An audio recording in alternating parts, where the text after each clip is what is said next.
Before anyone decides whether Warren Buffett went soft on technology, look at what Berkshire was actually optimizing for.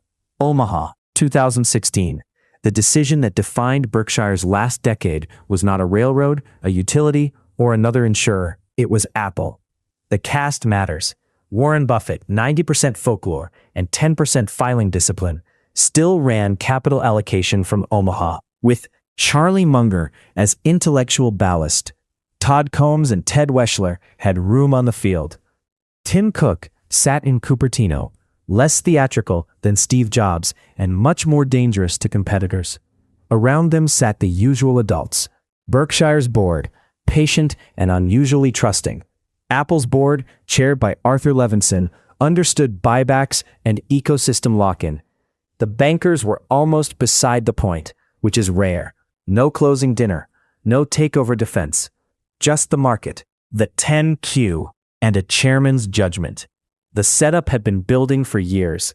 Berkshire's elephant gun was loaded, yet private assets came with swollen multiples and the usual synergy line that never showed up. Interest rates stayed low. Quality public equities were expensive. Berkshire's cash balance kept climbing. Idle capital has a way of becoming its own strategic problem. Then there was Apple's transition. After Jobs died in 2011, much of the market treated Apple as a hardware company waiting for margin decay. I heard that song before in consumer businesses with loyal users. The product mattered. The installed base mattered more. By 2015, the ecosystem was printing behavior, not just devices. One prior deal nobody noticed enough was Apple's own capital return program. Massive buybacks changed the math. When a company retires shares intelligently, a passive owner's stake rises without touching the closing table pen. Buffett has always admired that machine.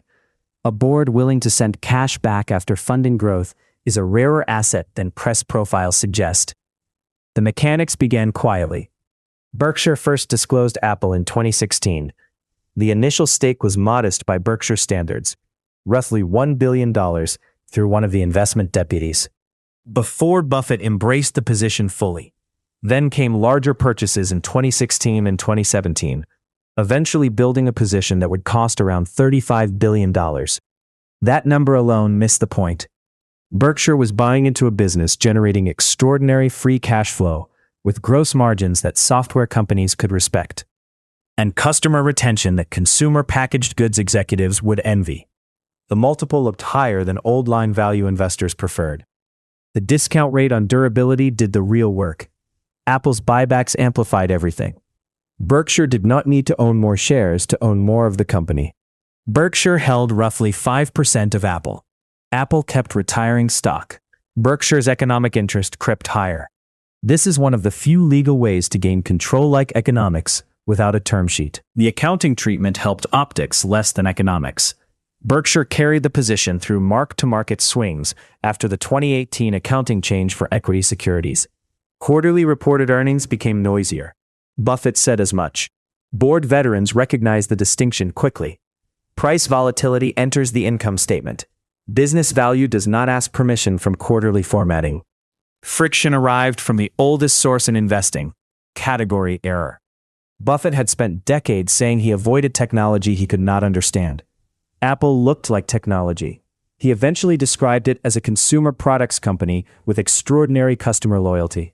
That sounded neat in interviews. In the boardroom, it was a classification fight with billions attached. There was also concentration risk. Berkshire usually preached diversification within reason, and permanence where conviction existed. Apple became so large that it dominated the equity portfolio. At points, it exceeded 40% of disclosed holdings. Some directors in a typical company would flinch. Berkshire's board understood that a wonderful business can justify an uncomfortable wait. The final friction was Buffett's own age and succession optics. Every large decision after 2015 carried an extra question in the room, spoken or not. Was Berkshire still a system, or merely Buffett's reflexes? Apple answered that indirectly. The deputies sourced part of it. Buffett sized it. Not only the icon was functioning. The result was immediate in one sense, and delayed in another. Berkshire's Apple stake became the single biggest contributor to growth in per-share intrinsic value during the period that followed. By 2023 and 2024, the stake had been worth well over $150 billion at various points. Few acquisitions could have matched that. The first-order aftermath was reputational. Long caricatured as too old for modern business models, had identified the strongest consumer ecosystem on Earth and bought it at scale. Tim Cook, often treated as a caretaker, looked instead like a first-rate operator. I have seen competent successors underestimated because they lacked the founder's stagecraft. Then came the cash consequences. Apple's dividends were pleasant. The real engine was repurchase. Berkshire's share of Apple's earning power grew, while Apple itself kept compounding. When Berkshire later trimmed some shares in 2024, Buffett still called Apple Berkshire's best business, apart from insurance. That is praise with teeth. I have seen this pattern before in 1988, when Buffett bought Coca-Cola after the 1987 crash. The market saw sugared soda. Buffett saw a global habit, distribution power, and pricing room that fit neatly inside a simple model. The multiple made purists nervous then too. They counted pennies and missed duration. A second analog sits in 2003 and 2004, with Washington Post earlier, and, more broadly, with American Express after the salad oil scandal in the 1960s. In each case, the asset looked temporarily misframed by the market. The board-grade question was customer attachment. When attachment survives embarrassment or transition, the cash flows usually follow. What did 30 years in the room teach me here?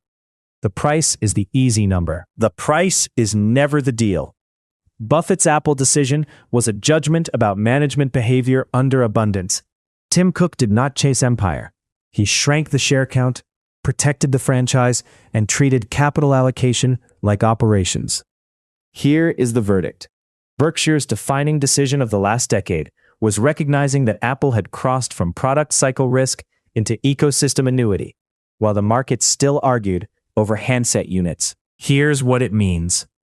Who's running this same playbook today?